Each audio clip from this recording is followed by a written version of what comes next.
এই পৃথিবীর প্রধানমন্ত্রীরা কি জানে তাদের সমস্যা হবে না? তারা কি জানে যুদ্ধ থামাতে হলে লাগবে হিকমা? হিকমা ছাড়া যুদ্ধ থামানো যাবে না। পূর্ণাঙ্গ জ্ঞান লাগবে, কিন্তু সমান নয়। আমি যদি যুদ্ধ থামাই তাহলে কিন্তু এই পৃথিবীর মানুষ আমার কথা অবশ্যই শুনবে। আমি কিন্তু একটা দেশ হলো আমি সর্বপ্রথম জয় করতে হবে, তারপরে আমি যুদ্ধ থামাবার জন্য কথা বলতে পারি অথবা আগেও বলতে পারি। ইসলাম ধর্ম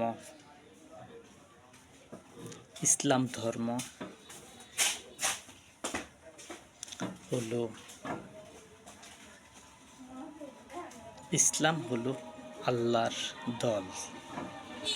আল্লাহর দল অবশ্যই ক্ষমতা আসবে। আল্লাহর দল কিন্তু আসবে ক্ষমতা বাইরে আল্লাহর দল থাকবে না। ইসলাম হলো মানবতার ধর্ম। ইসলাম সম্পর্কে তোমাদের ধারণা কি রয়েছে? আর যুদ্ধক্ষেত্র আমি কিন্তু সমাধান করে আনব। আমি চাই না এই পৃথিবীতে যুদ্ধ হোক, কোনো দেশ যুদ্ধ হোক, আমি তা চাইব না। কিন্তু যদি আমি একটা দেশ বিজয় করে আনতে পারি তাহলে কিন্তু ইসলাম ক্ষমতায় আসবে। যদি একটা দেশ আমি জয় করতে পারি তাহলে কিন্তু এই পৃথিবীর সকল দেশগুলো আমার দিকে আনতে পারবো। তোমরা আমার সম্পর্কে জানো কি? যুদ্ধ হলো মানব জাতির মধ্যে একটা ভয়ঙ্কর ব্যাপার। যুদ্ধটা মানুষ মরে, সাধারণ মানুষ মরে, আর শয়তানের দলেরা ছায়া দেখে। এটা কি আমি বরদাস্ত করতে পারি? শয়তানের দলেরা দেখে। আমার দল কিন্তু হলো ইসলাম। একটার মানুষ অন্যটার মধ্যে যাইতে পারবে না। একটা পৃথিবীর মানুষ অন্য পৃথিবীতে যাওয়া সম্ভব না। ইসলাম সম্পর্কে তোমরা কি জানো যে ইসলাম ক্ষমতা আসবে না? অবশ্যই ইসলাম ক্ষমতায় আসবে। আল্লাহর দল, অবশ্যই আল্লাহর দল এই পৃথিবীতে ইসলাম গ্রহণ করবে। ইসলাম হলো মানবতার ধর্ম। ইসলাম সম্পর্কে তোমাদের ধারণা কি রয়েছে? যে আল্লাহর দল হারবে? আল্লাহর দল হারবে না। আল্লাহর দল জয়যুক্ত হবে। এই পৃথিবীর মানব জাতি, তোমাদের ধারণা কি রয়েছে যে ইসলাম ক্ষমতা আসবে না? আল্লাহ তো ওয়াদা করেছেন যে আমি তোমাদের জন্য মনোনীত ধর্ম করেছি ইসলাম, সেটা হলো কোরআনের মধ্যে। আর সেই কথাগুলো কিন্তু কার রয়েছে? এই কথাগুলো যেমন আমার,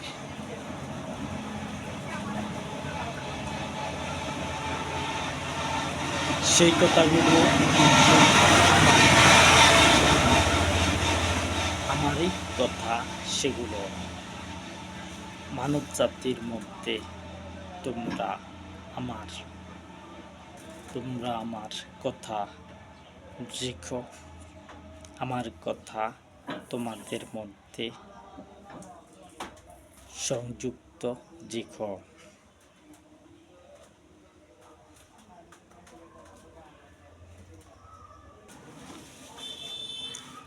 বিশ্বজগতের ভিতরে যত পৃথিবী রয়েছে সেসব পৃথিবীর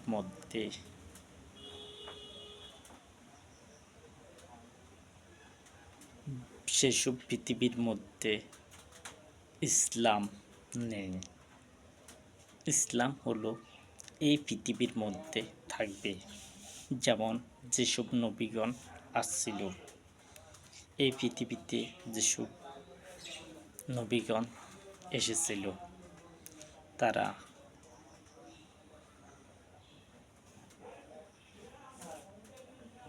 তাদের বিভিন্ন ধর্ম রয়েছে। খ্রিস্টান ধর্ম, এটা হলো একজন নবীর ধর্ম।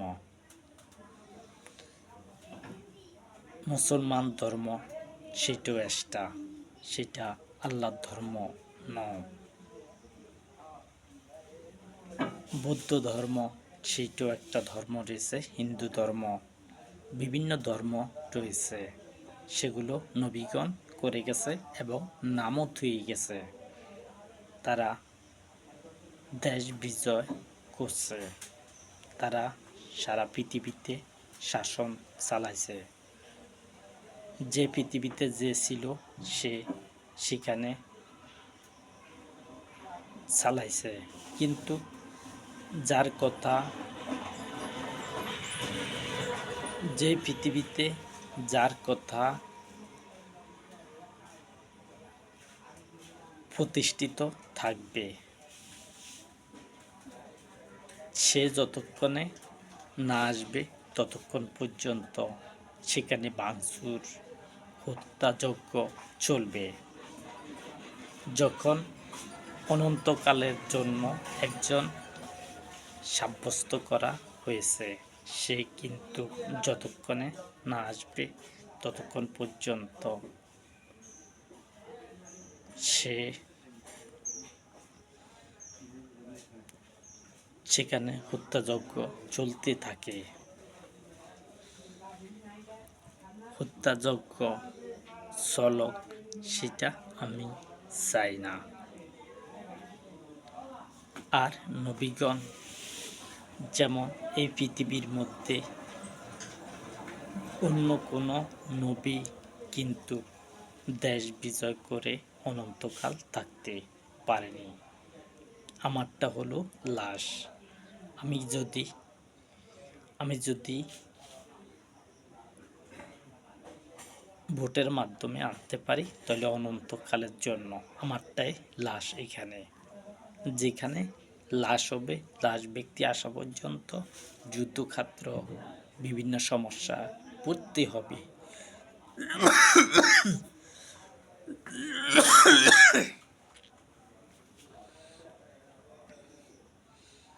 যুদ্ধক্ষেত্র কারোর জন্য ভালো নয়।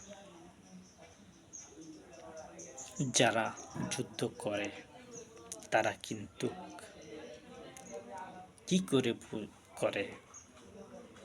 আর আমি কিন্তু কোনো সেনাবাহিনীকে ধরব না।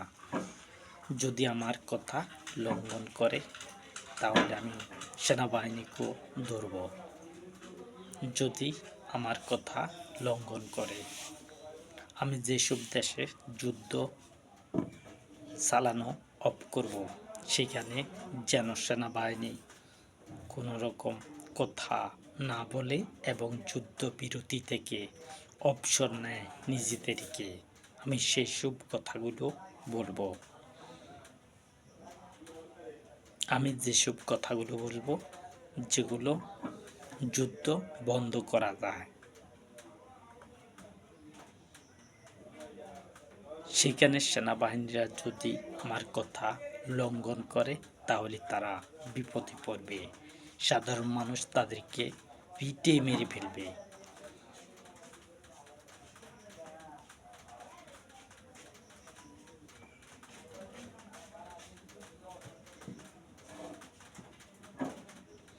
আর সাধারণ মানুষ আমি চাই না কোনো একটা সেনাবাহিনী মারা যাক এই পৃথিবীর। তারা হলো তারা হলো প্রধানমন্ত্রীদের গোলাম, যা নির্দেশ দেয় তাই পালন করতে হয়। আরেক দেশে যদি যুদ্ধ লাগায় তাহলে তার হয়ে যুদ্ধ করে যায়। সেটা কি আসলে ভালো হয়েছে না খারাপ হয়েছে তারা সেদিকে চায় না। এই কারণে প্রধানমন্ত্রীদের দোষ, সেনাবাহিনীদের দোষ ধরা যায় না। আর সেনাবাহিনীদের দোষ আমি এখনো ধরতে পারি না, কারণ তারা চাকরি করে।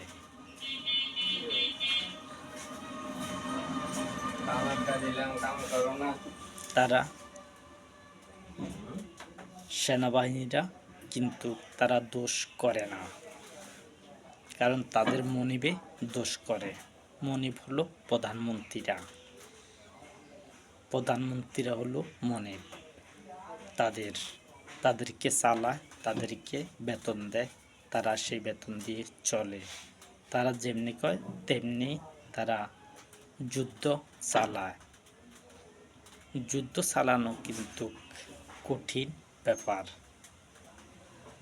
যুদ্ধ চলুক আমি তা চাই না, এবং আমি কিন্তু সেইসব কথাগুলো বলবো যেগুলো সমাধান হওয়ার কথা, সেগুলো আমি বলবো।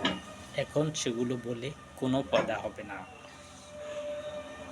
যখন দরকার তখনই আমি কথাগুলো বলবো।